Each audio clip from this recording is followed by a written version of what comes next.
Hey guys, so today I want to take a look at iOS 7 on the iPhone 4 because people have been wondering a little bit how does it perform and stuff.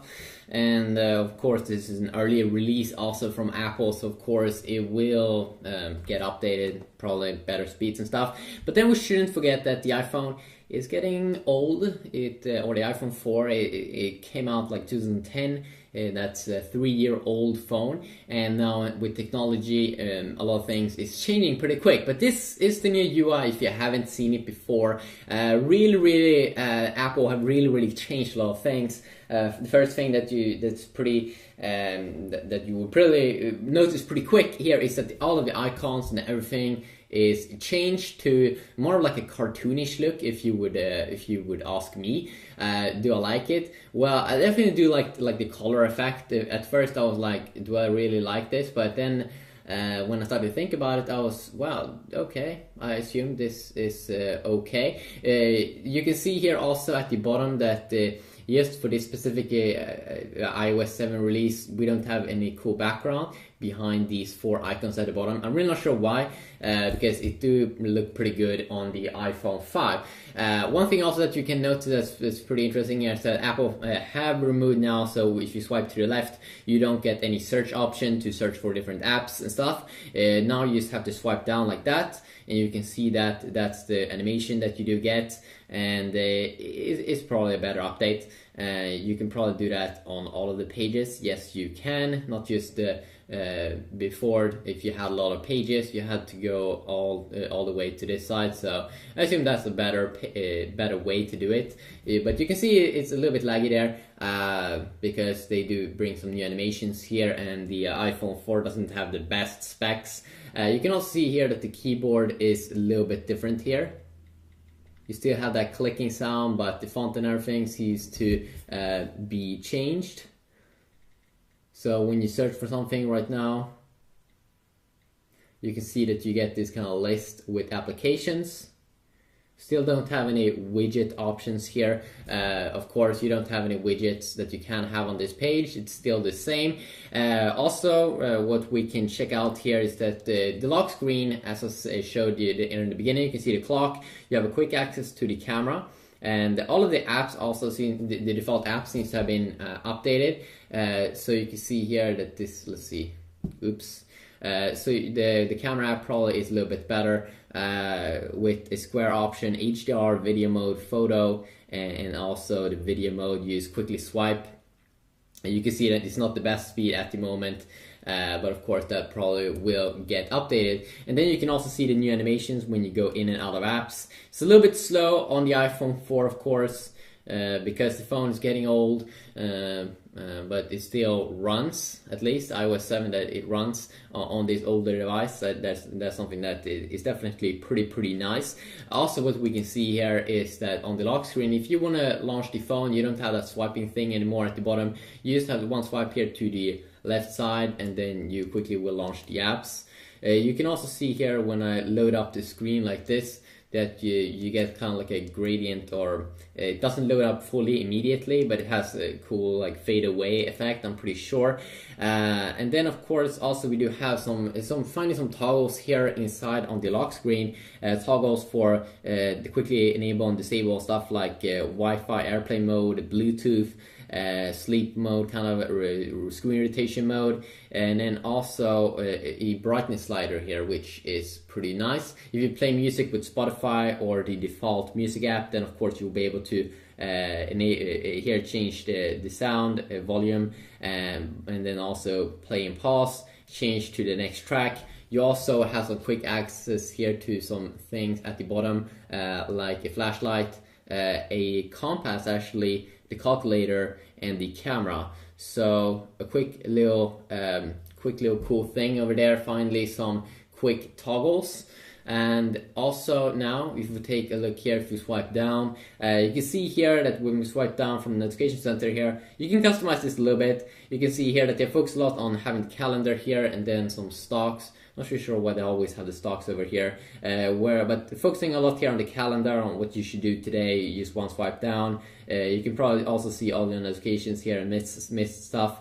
I'm not really sure how notifications will look because I haven't got a notification on this phone right now. But that is definitely also a change. Also, in terms of multitasking, let's see here. If we open up some stuff,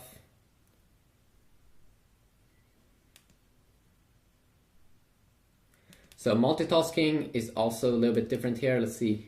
There we go. So this is how the multitasking area now looks like. Instead of being at the bottom with these small icons, this is how the multitasking area looks like. So at the left page here, if you go far to the left, you will find all of your apps that you can quickly jump back to. But then they made it a little bit different here. Is that we can see all of our opened apps here, and if we want to close an app, we can quickly swipe up to remove it. And I assume that's a better update than the earlier little thing that they did have going on there. So that's definitely something that I do enjoy. And I'll probably make separate videos to be going over separate different apps and updates that they made. I mean, as you can see here in just the call app, they made some nice updates here, and you can see also that the theme overall is more like black and white, but with a lot of colors. I would also love to hear your opinions down in the comment section down below, what you think of this update. You can also see that Safari seems to be having an so I can quickly launch that. Okay, so if I swipe from the bottom, I can quickly get these quick toggles. Wow, that is very, very nice. It's not just on the lock screen. Okay, I totally understand. So that is pretty sweet. So swipe down for searching stuff. Swipe up from the bottom, and you will get some quick toggles. Pretty sweet. You still have also Siri. I'm not sure if it works. Okay, yeah, you don't have that, of course, on the iPhone 4, I'm pretty sure, but it should be available. It should work perfectly with the iPhone 4S. And we do have Apple's own Apple Maps here that they probably update a lot as well. What I do like also about the browser, which I'm probably going to go over in a separate video, is that when we go back here, you can see here Safari has made a very interesting update here with a very clean UI here with just one bar at the top, and I've been waiting for this to happen. So search for enter an address, and you just quickly have a bar up there at the top. And then also the tab system seems to be very cool here with this like cover flow mode or something. That kind of reminds about the Mac OS 10 experience that also has been getting some new updates here. Let's see here also if we can change some stuff here. You can see here this is how the settings area looks like, so pretty much the same as earlier, but they have updated the icons and everything. You can do quick settings here in the notification center, the control center as well, if you want to have access to that on the lock screen. The do not disturb mode, which still is here. Some general settings here for majority of the things that you do want to change. And if you go down brightness and wallpaper as well, you can see I'm on full brightness at the moment.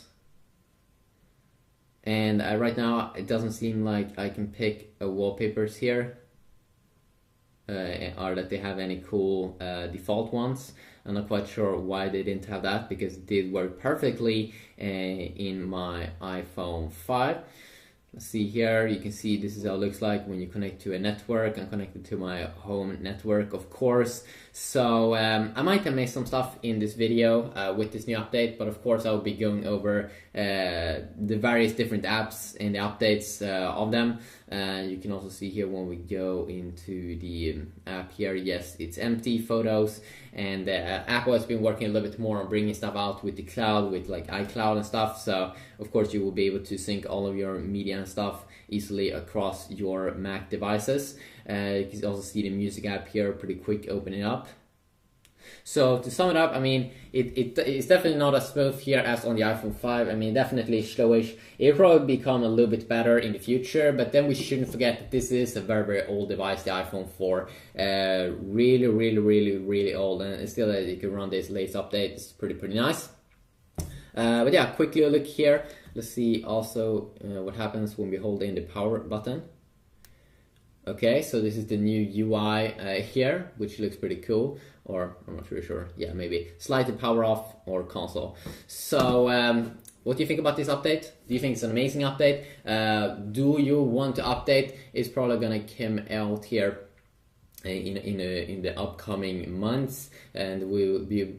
I've been waiting for Apple to do something interesting with the with iOS, and finally they're doing something. And I think it definitely is a step forward that they're trying to do something new. I've been pretty bored with iOS, but now I think it looks a little bit cool again because they're doing some updates and they're showing that they still want to be in the top smartphones at the moment with the most cool operating system as well. So yeah, quickly look here. Hopefully you did enjoy this video, and hopefully until next time, have a great day. If you did enjoy this video, if you want to see anything specific, please let me know about that, and hopefully I can make a video about it. Peace.